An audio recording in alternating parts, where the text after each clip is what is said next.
2 decades ago, on the 20th of July 1989, hearing the announcement by Bob Hawke on plans for the Decade of Landcare. It's funny the way history goes round, isn't it?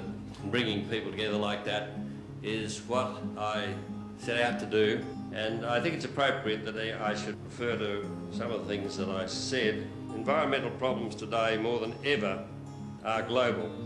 In just over 200 years since the Industrial Revolution, human activity has significantly increased the Earth's temperature, threatening the onset of the greenhouse effect.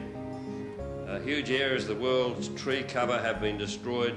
This was a very important moment as it signified national recognition and support of a growing movement, and it gave us direction for the future. We've polluted the world's oceans, seas and rivers, degraded the Earth's soils. We have even managed to punch a hole through the ozone layer.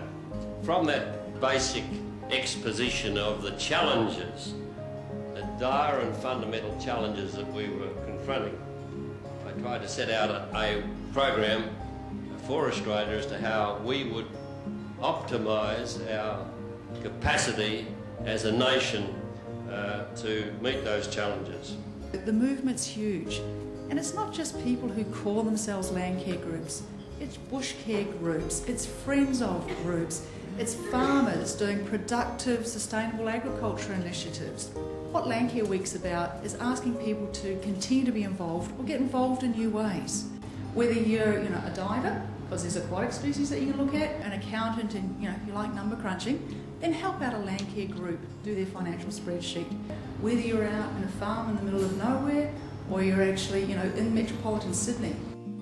For the last 2 decades, the Landcare movement, with support from the important corporate partners, has changed the face of Australia's rural, urban and coastal landscapes and played a major role in raising awareness, influencing the adoption of sustainable farming and land management practices and achieving environmental outcomes. None of this would be possible, and none of this Landcare Week would be possible without our key partners. So thank you very much, particularly to the Qantas Foundation, who have been great supporters here of Landcare Week and great partners and help support with a number of projects. The Qantas Foundation was established as a charitable trust in 2008, and it is part of the Qantas Group's commitment to operating in a sustainable and socially responsible manner. And the vision of the Qantas Foundation is to harness the resources and people of Qantas, to empower and support organisations and initiatives dedicated to building a sustainable future for all Australians. We are very proud of the partnership we have with Landcare, so thank you to Landcare for enabling us to engage our people in this very important work. What you are saying to the Australian people is distinct from putting your coin in the tin, making your donation that way. We want you to put yourself in the tin, to contribute yourself. Bring the talents that you have, whatever they may be, and contribute to the great challenge facing this country of dealing with our vast range of environmental problems. This is a challenge, not just for governments, but it is for us all working together. The single thing that you did for the country was to bring us together.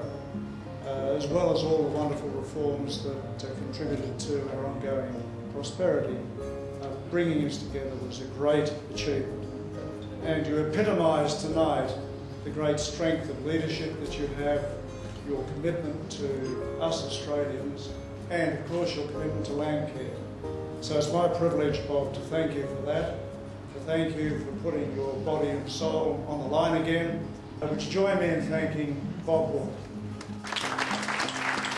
The Landcare approach is based on the philosophy that people from all communities and cultures can actively take responsibility for the health of Australia's environmental assets towards a more sustainable future. It's all in our hands.